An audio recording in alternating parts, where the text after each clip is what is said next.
Mesdames, Messieurs, merci de prendre goût de suivre votre grand magazine Grand Angle, comme vous le savez, magazine de la rédaction française de Wango, radio et télévision, émaillé de beaucoup de rubriques, notamment l'Info Express, la revue des presse sera également au rendez-vous. Nous vous parlerons également de la rétrospective de la semaine et ensuite la rubrique phare de ces grands magazines qui est donc les décryptages. Tout de suite, la toute première partie de ces grands magazines, juste derrière cette transition.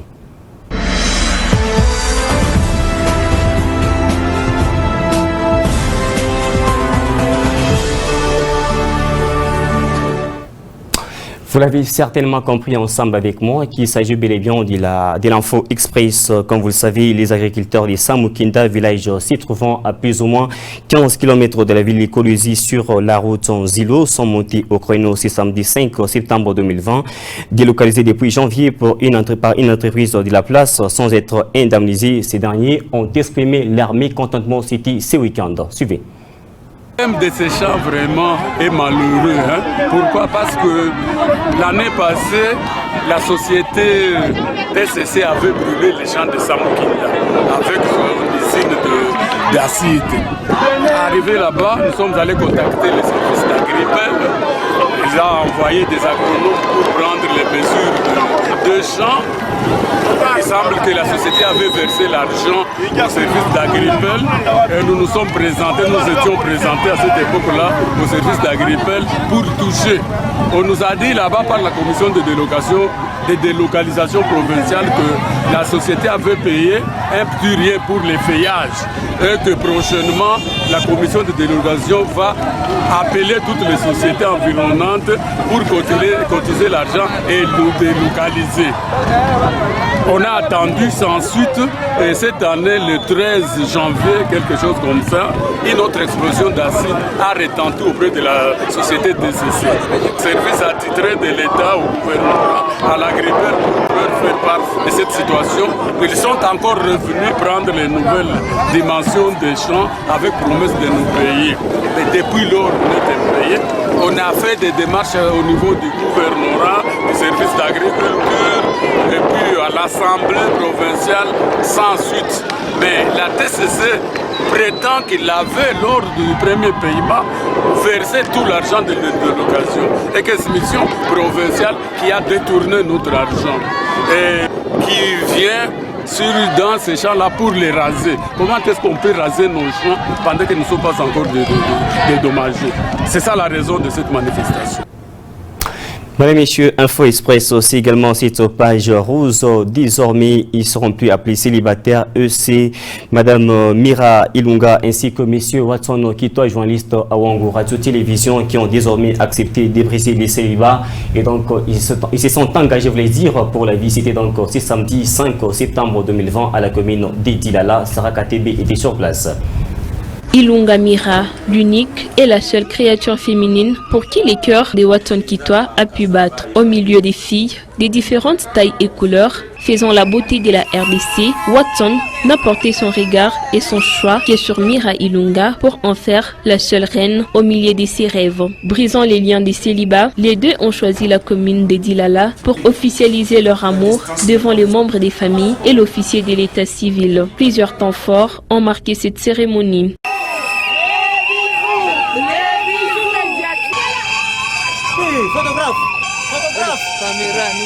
En bon chrétien, après avoir rempli l'obligation vis-à-vis de l'état civil, il était important pour Watson et Mira, ainsi les membres des familles, de prendre la direction de l'église PFK pour la bénédiction. Et là, les heureux mariés se sont jurés amour, fidélité et respect mutuel.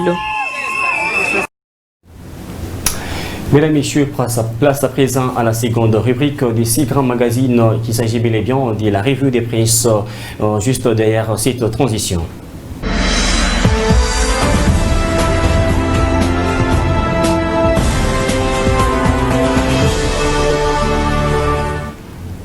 Et la revue des presse, pour en parler, j'ai reçu pour votre plaisir Francine Chansa, à qui j'ai dit Francine, bienvenue.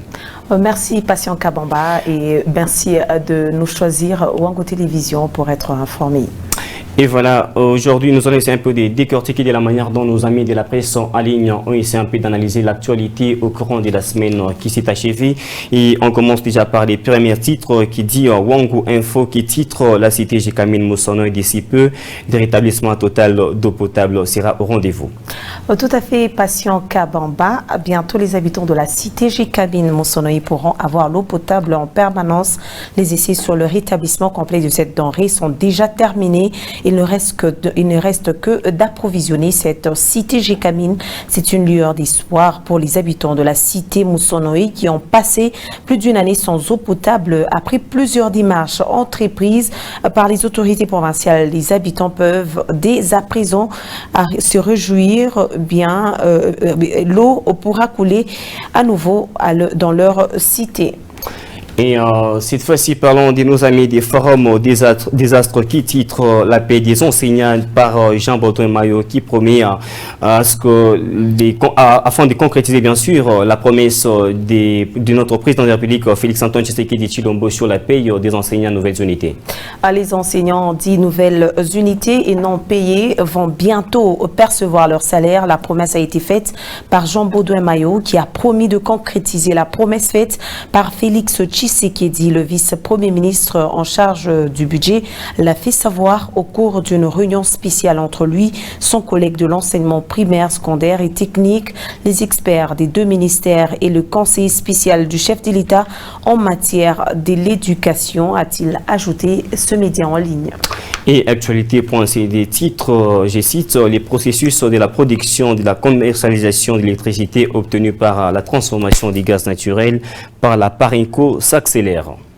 Bien dit, patient Kabamba, le gouvernement a approuvé bien sûr le vendredi le projet de la Parenco qui veut se lancer dans la production de l'électricité à partir du gaz issu de l'exploitation du pétrole. Pour rappel, Parenco souhaite se lancer dans la production de l'électricité à partir du gaz d'exploitation du pétrole. Sylvestre Ilunga Ilunkamba avait reçu le jeudi dernier les membres de la commission ad hoc mise en place pour le point. Ce projet avait été présenté par le ministre d'État, ministre des Hydrocarbures au Conseil des ministres, et Félix Tshisekedi avait chargé le chef du gouvernement d'examiner en profondeur ce dossier.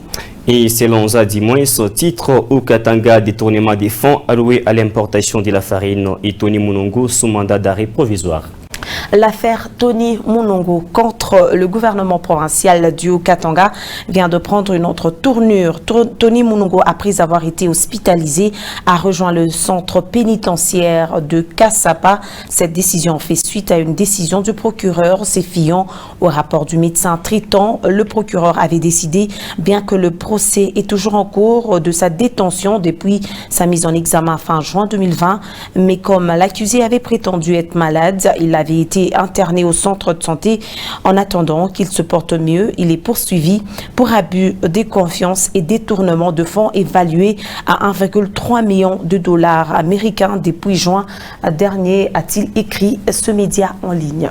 Et selon Média Congo, titre Mercato, l'attraction Jackson Muleka atterrit au Standard de Liège.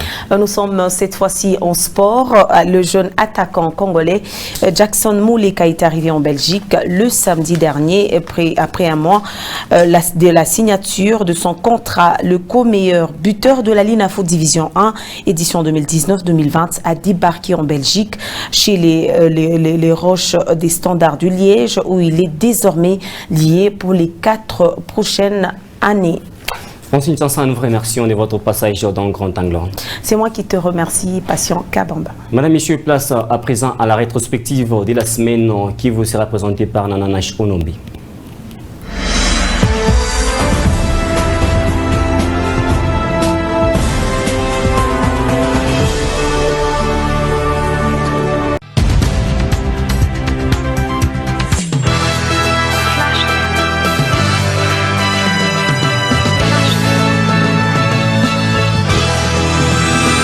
Bienvenue à la rétrospective de la semaine allant du lundi 31 août 2020 au samedi 5 août 2020.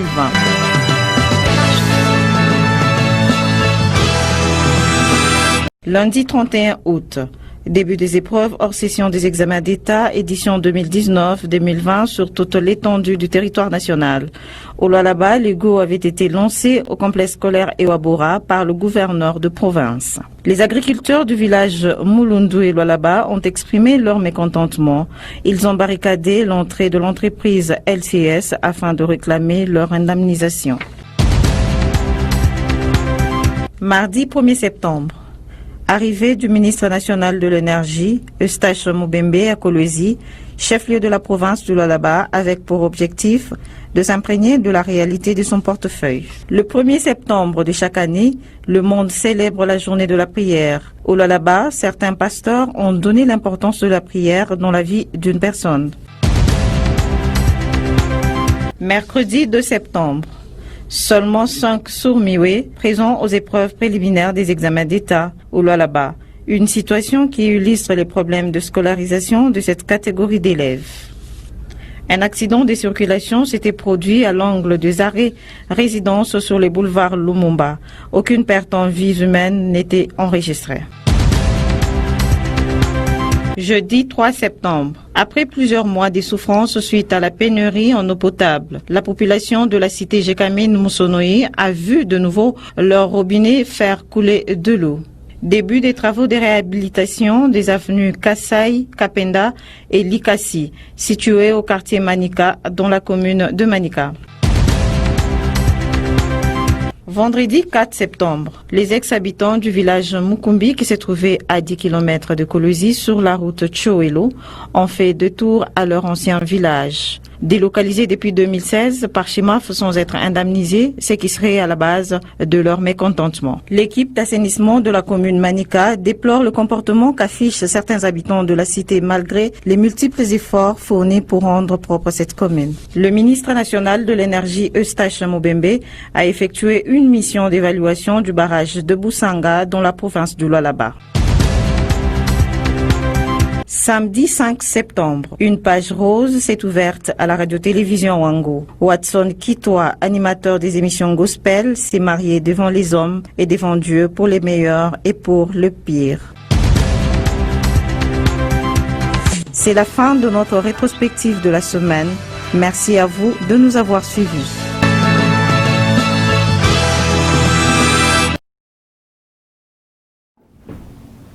Madame, Messieurs, face à présent à la dernière rubrique d'ailleurs qui est décisive, qui est donc le décryptage, et donc juste après d'ailleurs cette transition.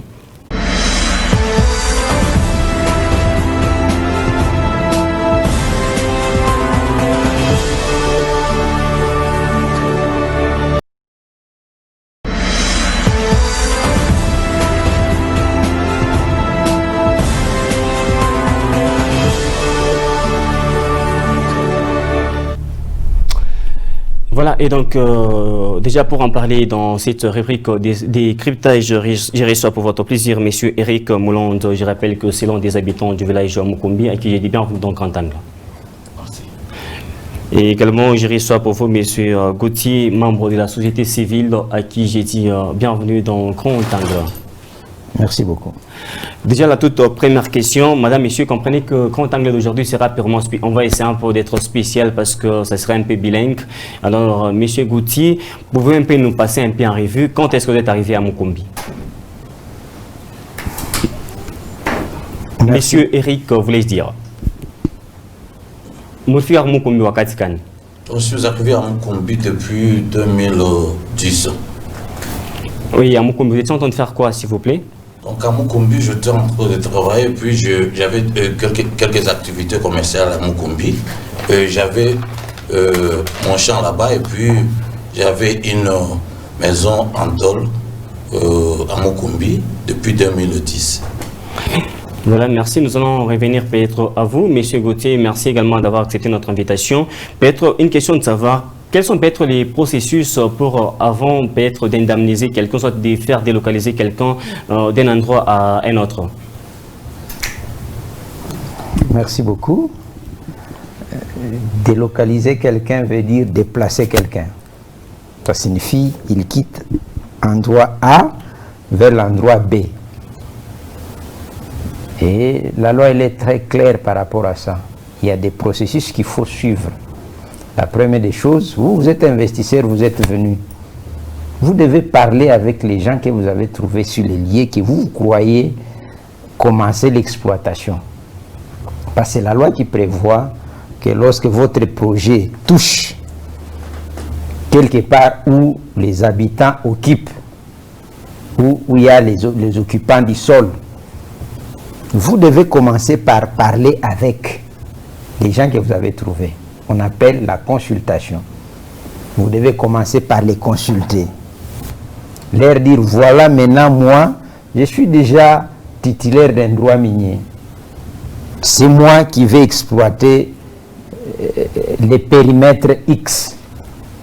Mais voilà, parce que votre présence ici pourrait déranger mon exploitation. Mais je vais vous déplacer d'ici vers un autre endroit. Vous les écoutez, c'est ça la consultation. Vous parlez avec ces gens-là. Après la consultation, vous donnez maintenant la suite de cette consultation parce qu'ils étaient sur cet endroit-là, ils sont habitués à cet endroit. En fait, c'était là chez eux. Vous voulez les faire partir de là vers un autre endroit qu'ils ne connaissent pas. Ils sont obligés de s'adapter de là où ils veulent partir. C'est là qu'il y a d'autres... Je vais revenir à vous. Oui. Alors, Monsieur Eric Moulande, vous êtes un habitant d'ailleurs du village Mukumbi. Aujourd'hui, Monsieur Gauthier a évoqué un point qui est très capital, qui est d'abord la consultation. Aujourd'hui, le village Mukumbi, avant d'abord qu'on puisse vous délocaliser, on vous avait consulté? Pas du tout. On ne nous a pas consulté, donc...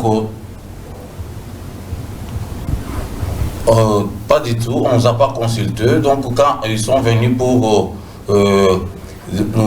ils sont venus juste nous agresser et avec beaucoup de menaces, avec des brûlures. Ils ont brûlé nos maisons, ils ont expolié notre village. Donc jusqu'à tel point que nous sommes partis. Depuis 2016 qu'on est parti du village Mukumbi. Donc on ne nous a pas consultés et on ne nous a même pas indemnisés. Donc c'est... Les problèmes depuis ces temps-là jusqu'à aujourd'hui, on est en train de souffrir toujours pour les mêmes problèmes. Mais il n'y a pas longtemps qu'on nous avait, vous avez fait appel à la presse. Nous étions avec vous, c'était au ministère de l'Intérieur, au cours de laquelle vous avez même loué la bravoure des autorités provinciales après que vous puissiez avoir bénéficié de l'indemnisation. Et cet argent, c'était quoi au juste? Vraiment, cet argent, donc, ce qu'on a versé donc, au ministère de l'Intérieur, ce n'était pas vraiment conforme à l'indemnisation selon le code minier révisé. Donc cet argent qu'on a donné, on a versé donc $200, on a versé donc $300, $400. Vraiment, ce n'était pas suffisant parce qu'avec cette somme-là, donc personne ne pourrait se procurer une parcelle, ne pourrait se procurer une maison. Donc vraiment, cet argent, quand ils ont versé ça, nous on a compris que donc on a pris ça comme une preuve, hein, parce que depuis qu'on a commencé à réclamer notre droit à la société, donc la société n'avait jamais accepté que ce village avait existé. Mais quand ils ont payé au ministère de l'Intérieur les petits montants là, on a pris ça comme preuve.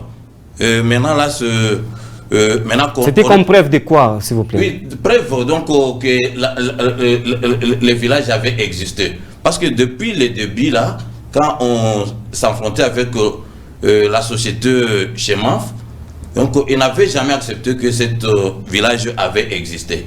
Mais quand ils ont donné les preuves de paiement là, alors on a pris que et ça c'était déjà une preuve. Mais quand on a payé au ministère, il n'y avait pas la présence de la société Chemaf. C'est pourquoi on est en train de courir toujours derrière cette société pour avoir normalement indemnisé dans de bonnes et de formes les villageois des villages Mukumbi. Monsieur Gauthier, aujourd'hui, la province du Lualaba est devenue l'épicentre soit des soulèvements de la population, notamment, surtout la semaine dernière, on a vu presque les agriculteurs et les habitants des différents villages de la ville d'Écologie qui sont soulevés. Mais on s'est dit, aujourd'hui, dans la province du Lualaba, quels sont d'abord les processus, les procédures qu'il faut mener d'abord avant d'avoir un champ? Parce qu'on sent qu'aujourd'hui, il y a des gens qui se sont en procurer des champs, mais sans pour autant posséder certains documents. Écoutez, messieurs les journalistes, la loi elle est claire. Nous avons les codes miniers, nous avons les règlements miniers. Quand vous lisez les codes miniers, on vous parle de l'occupant du sol. Qui est-ce qu'on appelle occupant du sol? C'est quelqu'un qui occupe un lopin de terre où il exerce ses activités. Lesquelles activités? Ça peut être les champs, ça peut être une habitation, ça peut être l'endroit où il pêche, ça peut être l'endroit où il chasse. Mais lorsque vous voulez les déplacer de là vers un autre endroit, ça signifie qu'il n'aura pas les récoltes qu'il avait sur sa terre, il n'aura pas les poissons qu'il pêchait dans la rivière, il n'aura pas les gibiers qu'il ramassait ou qu'il chassait dans une brousse. C'est un occupant du sol, c'est un langage vraiment qu'on comprend qu'au là-bas où on pense qu'un occupant du sol doit nécessairement avoir des documents. Non, nous sommes au village. Quand vous prenez les villages, c'est un village Mukumbi. Les gens qui ont existé là-bas, ce sont les occupants du sol. Ils vivaient par rapport au sol, nous légués par nos ancêtres. Je suis content d'être avec quelqu'un du village Mukumbi. C'est un dossier que je maîtrise très bien. Je suis de la société civile. Et le rapport qui a fait que Mukumbi soit devant la justice au tribunal de paix de Kolwezi, c'est moi qui l'avais émis, c'est moi qui l'avais écrit, c'est moi qui l'avais établi. Malheureusement, bon, on pense que on peut faire n'importe quoi sur la population, ce qui n'est pas normal. Qui pense qu'il peut faire n'importe quoi? Les autorités, je parle des autorités, parce que ce sont les autorités. L'affaire de la délocalisation, c'est une affaire qui concerne l'entreprise minière, l'investisseur qui est venu chez nous vis-à-vis de la population. Ça ne concerne pas les pouvoirs publics. Mais monsieur Gauthier, je suis toujours à vous. En fait, ça fait pratiquement à 3 reprises que nous avons vu. Apparemment, ce sont des nouvelles visages des Mukumbi qui se renouvellent. À l'époque, il y avait un certain responsable. Après un temps, il a disparu. Finalement, on s'est dit, c'est une manière peut-être de freiner un peu les actions de l'entreprise dont vous êtes en train de faire allusion ici. Nous savons que, moi je sais qu'il y avait un chef du village Mukumbi. C'est un jeune qui est d'ailleurs, ça doit être un médecin. Il y avait aussi un chef de quartier avec qui on a été récemment là dans un atelier encore parce qu'il fallait échanger, comprendre pourquoi, quel type de délocalisation nous vivons. Je vais vous éclairer quand même que toutes les délocalisations qui se font là-bas, ce sont les délocalisations illicites. C'est-à-dire à tout moment, qui sont faites en dehors de la loi. Ça signifie en violation flagrante de la loi. Personne ne peut me contredire aujourd'hui qu'il y a déjà eu une seule délocalisation ici à Kolwezi qui est conforme à ce que les législateurs voulaient. Voilà pourquoi les co-débatteurs avec qui je suis ici, il fait un habitant. Il reconnaît quand même qu'ils avaient un chef du village. Je connais d'où est venu le village Mukumbi. Mukumbi, c'est le nom d'un garde, d'un chef de sécurité de l'entreprise Anvil Mining, qui existe encore, qui est encore là. En remerciement, ses habitants lui ont donné ce nom. Parce qu'il y avait d'abord les agriculteurs. À la suite, ce sont les creuseurs qui sont venus. Effectivement, quand il y a un village, on ne peut pas interdire à un creuseur de venir vivre avec un agriculteur. C'est comme ça que ce village a commencé. Et il y a des notables de cette ville de Kolwezi qui ont fait campagne dans ces petits villages de Mukumbi, qui avaient plus de 3000 habitants. En son temps, on avait discuté avec un responsable de l'entreprise chez MAF. Les calculs faits, quand on dit 300 âmes, ça signifie 600 ménages, par exemple. Okay. Nous, on voulait qu'on délocalise, qu'on revienne, parce qu'ils avaient été chassés, brutalement chassés. Alors, monsieur Eric Mouland, vous êtes habitant du village Mukumbi. En fait, ne pensez-vous pas que si aujourd'hui votre délocalisation n'a pas abouti, c'est parce que vous n'avez pas respecté les processus, bien sûr, les démarches qu'il faut mener afin d'être indemnisé? Donc, oui, donc on n'a pas réuni vraiment le processus normal d'être indemnisé parce que normalement, les messieurs, donc les responsables de la société ne nous ont pas consultés. Donc, ils sont venus juste, ils sont venus avec des militaires, les JR, et ils nous ont matraqués, donc ils nous ont fait sortir, ils nous ont fait partir du village sous force. Ils ont brûlé nos maisons, ils ont même incendié un enfant. Est-ce que vous avez des preuves? Oui, les preuves, il y en a. Entre autres, donc il y a une petite fille qu'on avait incendiée, donc même jusqu'à aujourd'hui, donc elle a cette souffrance-là. Je ne sais même pas si cette fille-là pourra mettre au monde. Donc elle est avec nous, cette fille-là. Donc on l'avait brûlée dans une maison. Donc elle est en vie. Mais on ne sait pas si elle pourra mettre au monde un jour. Donc tout ça c'est la charge de la société Chemaf. Mais jusqu'à ce jour, la plupart de la population de la province de Laban n'a pas encore compris qu'est-ce que les habitants de Mukumbi veulent, parce qu'il n'y a pas longtemps, vous avez eu des entretiens au gouvernorat des provinces et je pense que vous étiez entretenus à l'amiable, mais jusqu'à ce jour, aujourd'hui, il y a déjà la semaine dernière, on vous a vu encore une fois dans la rue. Finalement, qu'est-ce que vous réclamez? Oui, nous réclamons vraiment nos droits, parce que nos droits n'est pas toujours respectés jusqu'à maintenant. Nos droits n'est pas toujours respecté jusqu'à maintenant parce qu'on est en train de chercher à être bien indemnisé correctement. Parce que nous avons consulté la société. La société nous a dit qu'il avait versé 15 millions de dollars dans la caisse du gouvernement provincial. Mais ce qu'on nous avait payé, donc c'est 1 209 000 dollars. Donc ce qui n'était pas vraiment conforme. Donc il y a quelques gens qui avaient touché 50 dollars. 100 dollars, vraiment 200 dollars, 300 dollars, 400 dollars, vraiment c'était vraiment une somme insignifiante. Et les montants dont vous faites allusion actuellement proviennent de la bouche de qui, s'il vous plaît? Ça vient de la bouche toujours du responsable de la société. Il s'appelle comment, s'il vous plaît? Parce qu'il faudrait qu'on sache le nom de la personne, parce qu'on ne doit pas commencer à nager dans les néants ou soit dans les vides. Nous devons quand même connaître le nom de la personne. Parce que nous savons que là-bas, il y a un gouverneur qui s'appelle Mouyej. Donc nous devons connaître aussi la personne que vous avez donné les noms, ou soit les montants dont vous faites allusion actuellement. Le montant, donc c'est M. Gilbert qui avait donné ces montants-là. Il avait déclaré ça, il avait versé 15 millions de dollars. Alors, monsieur Gauthier, aujourd'hui, qu'est-ce qu'il faudrait nécessairement faire pour que ces gens des problématiques puissent être se taire? Parce que la province là-bas, il n'y a pas seulement les problèmes des agriculteurs, il y a toute une ribambelle des problèmes dont il faut résoudre. Qu'est-ce que le gouvernement peut-être doit faire afin de lutter peut-être par rapport à ça? Ce que le gouvernement doit faire, c'est le respect des textes. C'est-à-dire? C'est l'héritage que l'ancien président nous a laissé. Quand il est passé pendant la conférence minière qui s'était déroulée ici, la 3e conférence minière qui s'était déroulée ici à Kolwezi, tout le monde était content que l'héritage qu'on a reçu du président Joseph Kabila, c'était les codes miniers, parce qu'il se disait, quand il passait de Kolwezi vers Lubumbashi, c'était la souffrance. Mais il voulait à tout prix que les gens qui ont souffert tant puissent se retrouver à partir de ces codes miniers.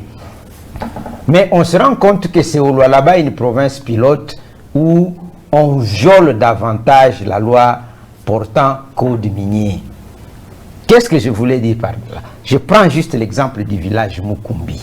Je vous ai dit avant que c'est un dossier que je maîtrise très bien. Monsieur Gilbert, je l'ai rencontré. La fille victime de cet incendie, elle s'appelle Sinandoukou. Aujourd'hui, elle peut avoir 7 ans.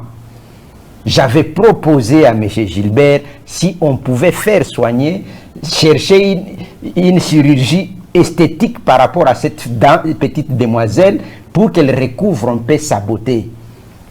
Malheureusement, l'entreprise était un peu têtue. J'ai été surpris d'entendre que non, il y a eu de l'argent que l'entreprise a versé. C'est comme ça que le co-débatteur a dit, c'est une preuve. Comment vous n'avez pas déplacé un village qui n'a jamais existé, mais vous déposez quand même de l'argent? Les motifs, parce que ça n'a pas été une indemnisation. Il faut qu'on vous dise la vérité. Ça coïncidait avec une certaine fête et que le gouvernement ne voulait pas qu'il y ait des troubles là-bas. Il fallait faire taire les habitants de Mukumbi qui s'étaient déjà réinstallés sur leur village dans la concession Chemaf. Il fallait qu'ils partent de là. Mais pour les calmer, il fallait quand même qu'on les paye quelque chose pour qu'ils fêtent aussi comme tous les autres parents. C'est comme ça que ces habitants avaient accepté. Ils sont rentrés dans leur logis actuel. Finalement, ils seront invités par les ministres de l'Intérieur. Parce que cette affaire, quand nous avons publié les rapports, il y avait encore le ministre de l'Intérieur, son Excellence Condé, qui était là. Et son Excellence Deodar est venu trouver ces dossiers.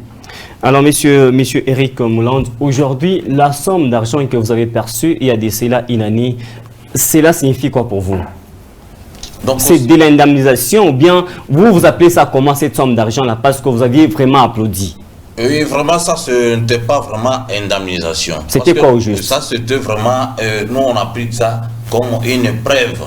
Parce que quelqu'un qui refusait l'existence de notre village, et ça fait des années, donc depuis 2016 qu'on suivait ces dossiers, la société Chemaf n'a jamais accepté que ce village a existé.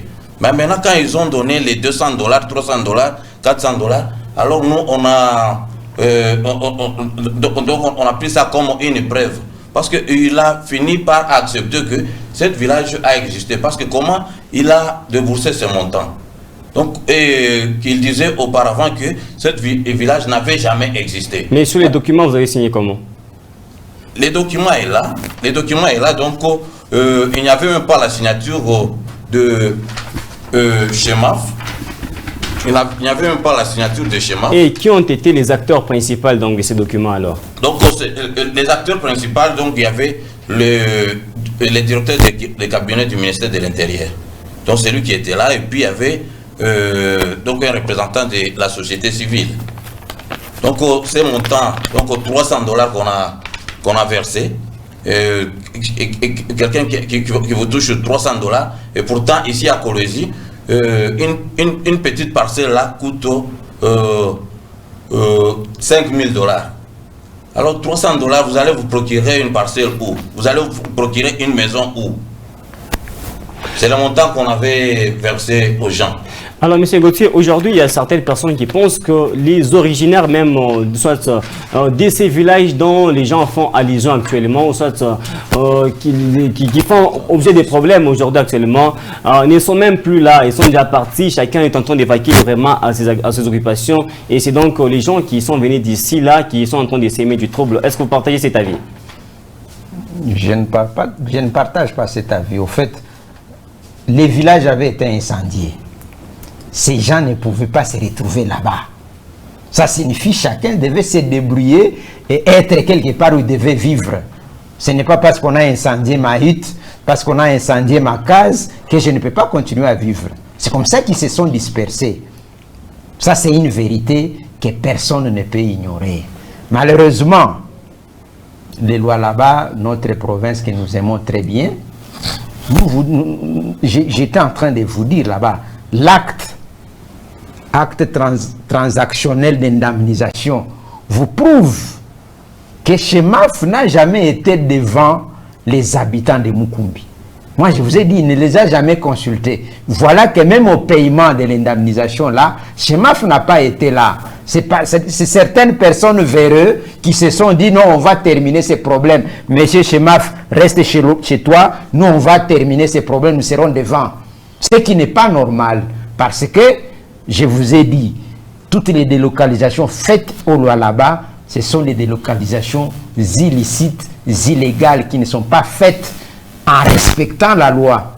Donc on considère que les humains qui vivent à Kolwezi, dans les lois là-bas, ce sont les bêtes qu'on peut manipuler comme on veut. Monsieur Gauthier, je reviens encore une fois à vous. Ne pensez-vous pas qu'aujourd'hui, ce n'est pas seulement les habitants des Mukumbi qui sont en train de pleurnicher, il y a également d'autres agriculteurs des différents cantons de la province du Lualaba qui se lamentent. Mais on s'est dit, quels sont d'abord, par quel mécanisme ces gens-là se sont en procurés les champs dont aujourd'hui ils sont en train de se plaindre aujourd'hui comme étant responsables? Parce qu'on a vu les cas, par exemple, de l'entreprise LCS, où déjà, dès l'entrée de l'entreprise, il y a des plaques qui annoncent déjà que dans cet endroit, il n'y a pas l'accès à la dite site. Mais on voit, il y a un groupe de gens qui s'approprient ces champs-là. Ne pensez-vous pas que d'une part aussi, la population ne veut pas aider les autorités? Bon, je ne sais pas si vous, journalistes, vous voulez être du côté pouvoir. Je vous dis très bien, la ville de Kolwezi, c'est une petite ville qui est en train d'agrandir maintenant là. Mais aux alentours de la ville de Kolwezi, il n'y avait que des petits villages et des petits champs. Nous sommes une ville minière, mais les mines ne nous nourrissent pas. Nos mamans cultivent par-ci, par-là. Ces habitants-là ou ces agriculteurs de cette entreprise dont je ne veux même pas citer les noms, ils vivaient grâce aux champs qu'ils faisaient sur ce terrain-là. Elle s'y est venue et les a trouvés là-bas. Malheureusement, il se pourrait que les autorités sont dans ils ont des actions dans cette entreprise. Voilà pourquoi ces femmes, ces mamans souffrent jusqu'aujourd'hui. Moi, je vous déclare tout haut, toutes les délocalisations, que ce soit des habitants d'un village ou des agriculteurs, faites ici, à quelques degrés près. Moi, je vous dis, j'ai assisté à une délocalisation des cultivateurs qui étaient dans les permis d'exploitation des KCC à côté de Moussonoï là-bas. J'ai parlé avec les responsables de Moussonoï. Ils ont été indemnisés. Aujourd'hui, KCC est en train de continuer à soutenir ces mamans qui ont quitté les champs vers un autre endroit. KCC les soutient autrement. Voilà une entreprise qui respecte les normes.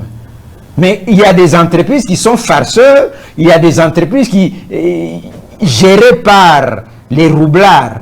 Mais si aussi les autorités peuvent soutenir ces entreprises-là, moi je ne ferai que regretter. Parce que les Congolais, on a dit la décentralisation, on rapproche les administrés des dirigeants. Nous, on croyait qu'on devait avoir maintenant la paix, parce qu'ils ont joué de nous. Maintenant que les autorités sont en face de nous, on peut très bien vivre. Malheureusement, ça devient pire. Parce qu'on parle d'une délocalisation, la loi veut que la personne qu'on a délocalisée vive mieux là où il ira plus que là où il était avant. Monsieur Eric Mouland, aujourd'hui, déjà, nous avons appris déjà le vendredi dernier, toute la population, soit les anciens habitants du village de Mukumbi, ont décidé de faire un comeback à la classe de départ. Et comment est-ce que vous viviez là-bas? Donc, de toutes les façons, depuis qu'on a commencé à suivre les dossiers, on a consulté les gouvernements à beaucoup de reprises, mais on ne nous a jamais reçus au gouvernement parce qu'on cherchait normalement que notre Papa Solution nous mette en contact normalement avec les responsables de la société Chemaf, et puis qu'on arrive à négocier, qu'on puisse terminer les dossiers à l'amiable. Alors notre Papa Solution ne nous a jamais accueillis et ne nous a jamais donné l'occasion donc de s'entretenir avec la société Chemaf. Alors en fin de compte, parce que c'est lui, les gouverneurs qui pouvaient normalement nous donner cette chance-là, que nous retrouvions normalement dans nos droits. Alors on était obligé de rentrer normalement dans notre village. Parce que quand nous sommes rentrés dans notre village, dont la société, comme avait dit qu'il avait versé l'argent au gouvernement, alors c'est la société qui devait encore bousculer un peu le gouvernement que puisse remettre cet argent et puis que la population du village Mukumbi se retrouve un peu dans ses droits. Alors comme tout cela n'a pas été fait, c'est pourquoi nous sommes rentrés dans notre village. Mais quand nous sommes rentrés dans notre village, donc il n'y avait pas vraiment de succès, on nous a envoyé normalement beaucoup de, donc à peu près du type de policiers. Ils sont arrivés là-bas et ils ont cherché à négocier pour qu'on libère les terrains. Alors nous on s'est dit non, nous restons dans notre village. Ils avaient normalement l'instruction pour nous disperser de là. C'est hier qu'il y a eu vraiment l'incendie. Ils ont frappé les gens. Et ils ont tiré des balles. Ils ont lancé aussi les bombes lacrymogènes. Donc c'était hier. Et jusqu'à tel point que ils ont pris même quelques personnes. Jusque maintenant, ils se retrouvent à la police. À la police aujourd'hui, ils se retrouvent à la police. Ben, qu'est-ce qu'ils ont fait? Ils sont allés juste réclamer leurs droits. Ils voulaient juste se retrouver dans leurs droits. Ben, jusque maintenant, ils se retrouvent à la police. Donc nous avons les échantillons parce qu'il y a des balles qu'ils ont tirées hier. Il y a des balles qu'ils ont tirées hier.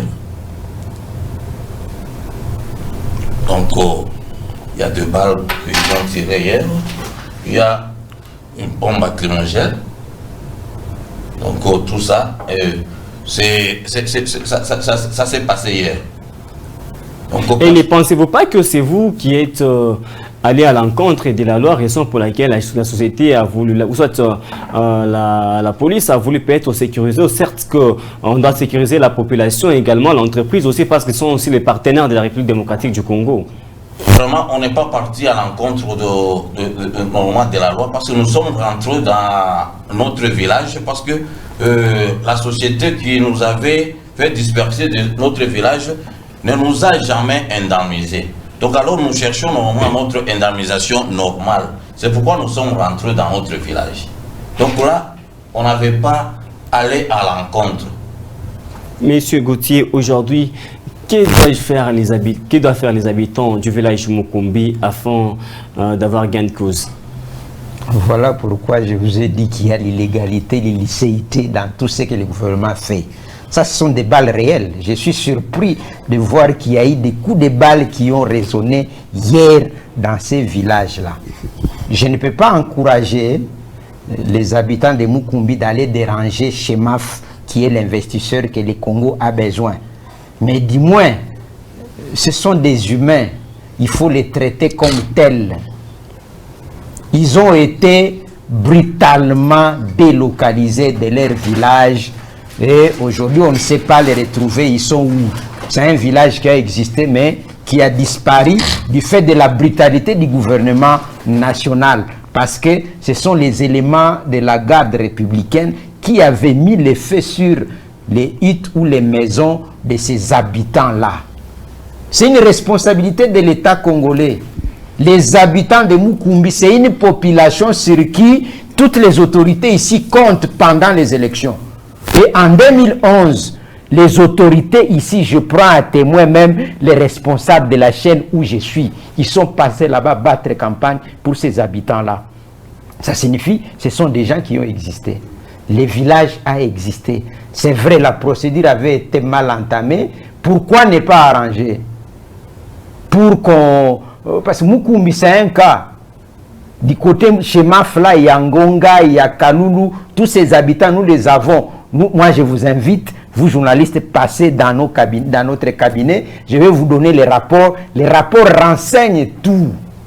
Et il n'y a pas longtemps, le lundi ici, nous étions dans un atelier organisé par IGBDH.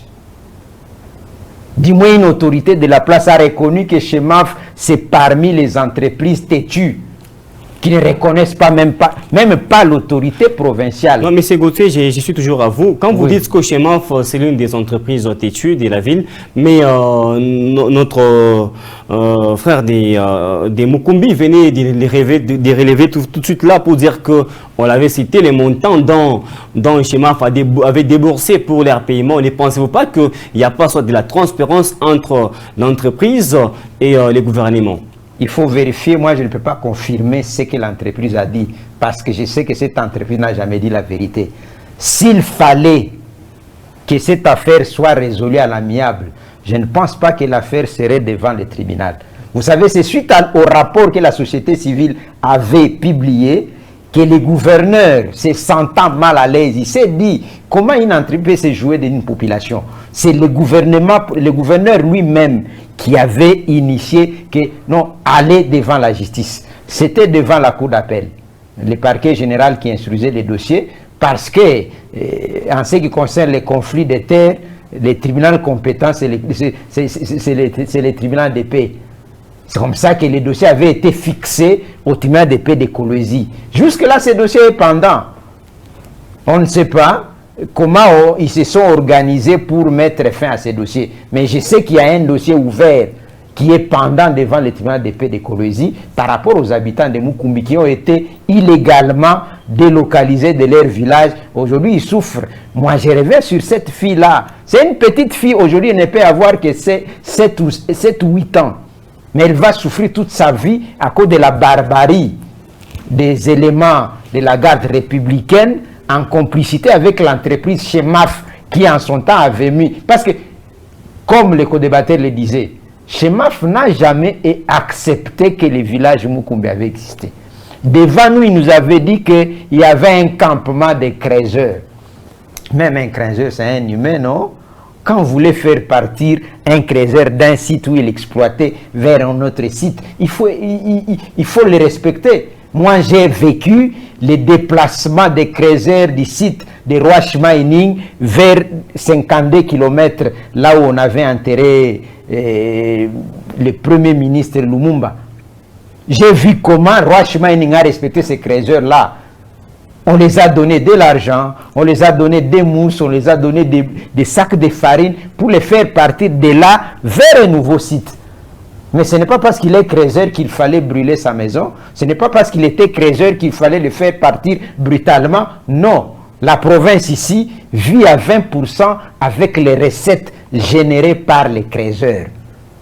Votre rond-point ici, il y a 20% de taxes sur la taxe. Et les vôtres aussi.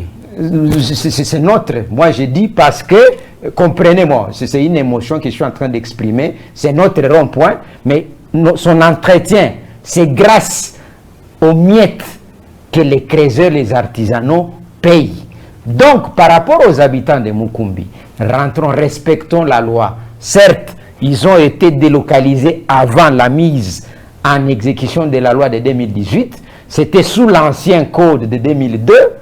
Mais malheureusement, les feux ont rebondi. Voilà, nous sommes en 2020. Ce dossier n'a jamais été clôturé. Il faut quand même, en tant qu'autorité, en tant qu'investisseur, il faut avoir honte. Mukumbi a accueilli cette entreprise.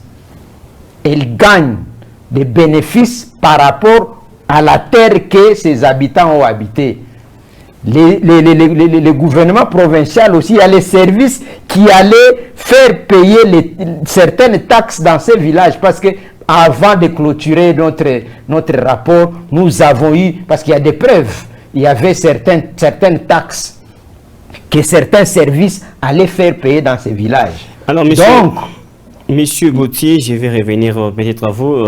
Monsieur Eric Mland, aujourd'hui, quelles sont les démarches que vous êtes en train d'entreprendre afin que le gouvernement peut-être puisse s'impliquer dans votre dossier?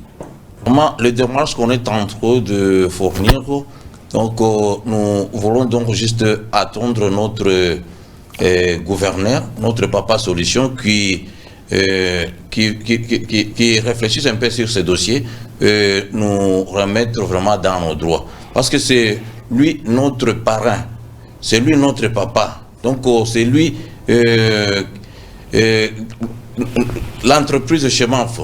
Nous, habitants du village Mukumbi, donc tous, donc on est sous l'entité donc de notre gouverneur, donc notre papa solution. Donc c'est lui qui peut normalement nous départager entre la société Chemaf et nous, habitants du village Mukumbi, nous départager, donc qu'on puisse rentrer dans nos droits normaux, donc qu'on puisse nous indemniser dans de bons et des formes. Mais il y a certaines bouches qui pensent que vous êtes en train de gonfler l'effectif afin peut-être vous ramasser des gens par-ci par-là, vous les faites passer pour les habitants des Mukumbi, mais pourtant ils ne sont pas habitants des Mukumbi, raison pour laquelle peut-être le processus est en train de traîner un peu.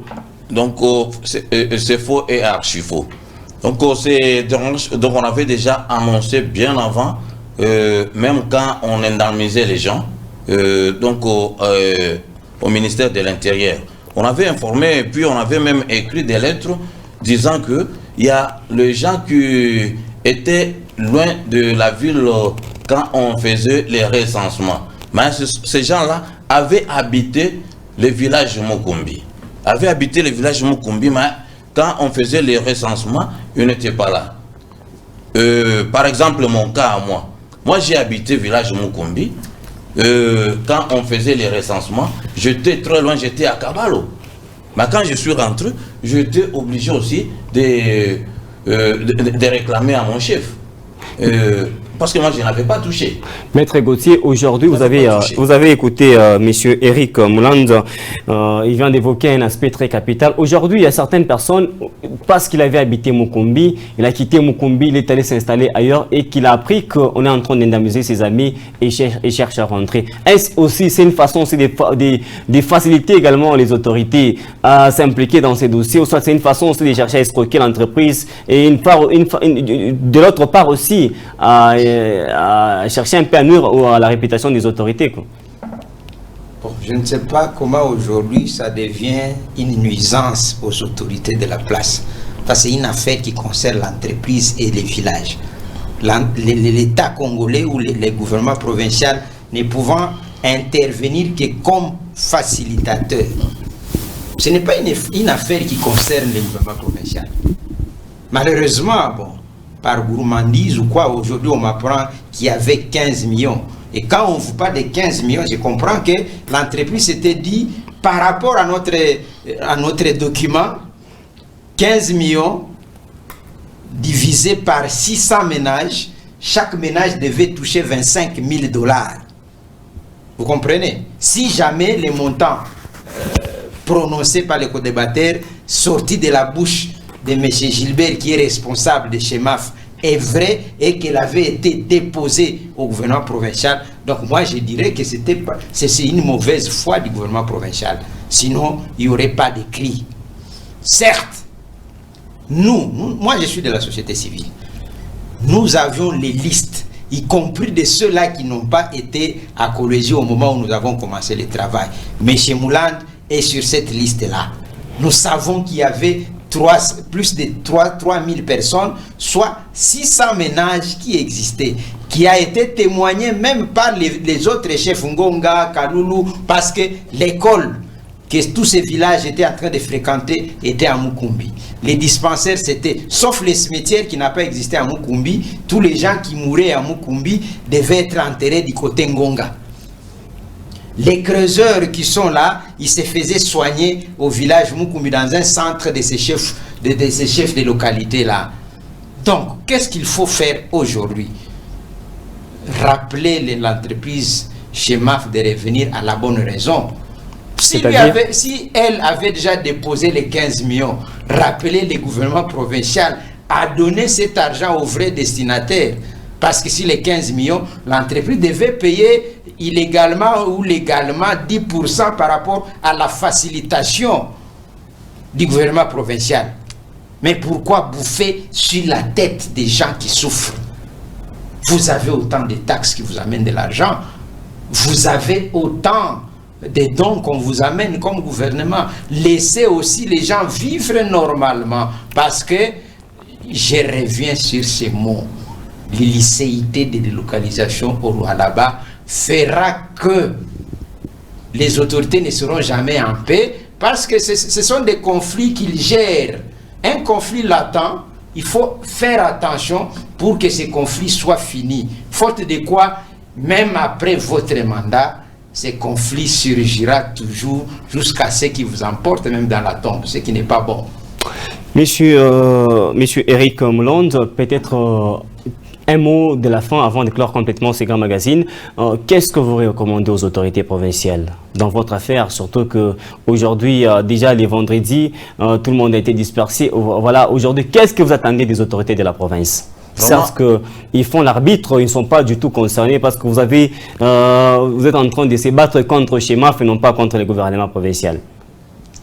Oui, donc ce que nous cherchons, parce que la société Chemaf a déclaré qu'on avait versé l'argent au gouvernement provincial.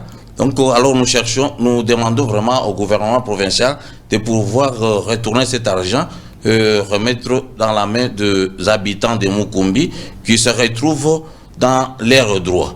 Donc, parce que normalement, si cette situation n'arrive pas à être respectée, donc ces gens-là pourront toujours se planter toujours sur la rue. Donc, nous cherchons normalement à vivre bien et terminer ces dossiers en une fois. Parce que dès que ces dossiers est clos et que ces gens du village Mukumbi est bien indemnisé, donc on ne verra personne sur la route. Donc, quand vous les voyez sur la route, c'est parce qu'ils ne sont pas contents. Les montants qu'on avait donnés aux gens, donc, étaient vraiment insignifiants. $200, $300, $400, $500. Personne ne peut se procurer une parcelle, personne ne peut se procurer une maison. Donc nous cherchons vraiment au gouvernement provincial de bien réfléchir et remettre ses habitants dans leurs droits. Alors, Maître Gauthier, avant de clore avec vous, est-ce que, en conclusion, qu'est-ce que le gouvernement doit faire afin que ces paisibles citoyens puissent se retrouver également, parce qu'on sent que c'est devenu quelque chose de très répétitif, on ne sait plus vivre à Kolwezi, donc les autorités ne savent plus vaquer à leurs activités grâce au soulèvement de la population, entre autres les agriculteurs et nos amis des Mukumbi, et nos amis qui sont du côté de là-bas, et j'en passe. Quand on fait mal son travail, ça va revenir toujours sur vous. Il faut que le gouvernement commence à faire mieux son travail. C'est-à-dire? Il est facilitateur, qu'il soit devant l'entreprise pour le bien-être de la population. Les investisseurs qui viennent, ils viennent investir bien sûr, mais nous avons besoin que nos populations se retrouvent dans cet investissement-là. Ce n'est pas que ce sont seulement les autorités qui doivent se retrouver. Si jamais ces 15 millions avaient été déposés entre les mains du gouvernement provincial, qu'on remette aux ayants droit. Ce n'est pas l'argent qu'on a payé au gouvernement, c'était destiné aux habitants de Mukumbi. Faute de quoi, si c'est l'entreprise qui a donné 200, 300 aux habitants, qu'ils rentrent, que les dossiers soient retournés à la justice, que le tribunal de paix sorte une bonne décision qui pourra satisfaire les habitants de Mukumbi de telle sorte qu'un autre investisseur ne puisse plus jamais revenir sur les habits comme nous les vivons aujourd'hui. Voilà un peu le seul mot que je devais ajouter pour la fin. Et voilà, madame, messieurs, fin complète de ces grands magazines, Grand Angle, votre magazine de la rédaction française de Wangou Radio Télévision, au cours de laquelle nous avons parlé de l'Info Express, la revue de presse était également au rendez-vous. Nous avions parlé de la rétrospective de la semaine qui a été présentée par Nash Onombe. Et comme sujet du décryptage, on a débattu sur les soulèvements répétitifs des différents villageois de la province du Lualaba. Et on a échangé avec Maître Gauthier, il est acteur de la société civile, que nous remercions d'avoir passé dans ces grands magazines. Nous remercions également M. Eric Moulande, habitant du village Mukumbi. Merci d'être venu. Voilà, messieurs, cette dernière est complètement terminée. Merci de nous avoir suivis. Merci.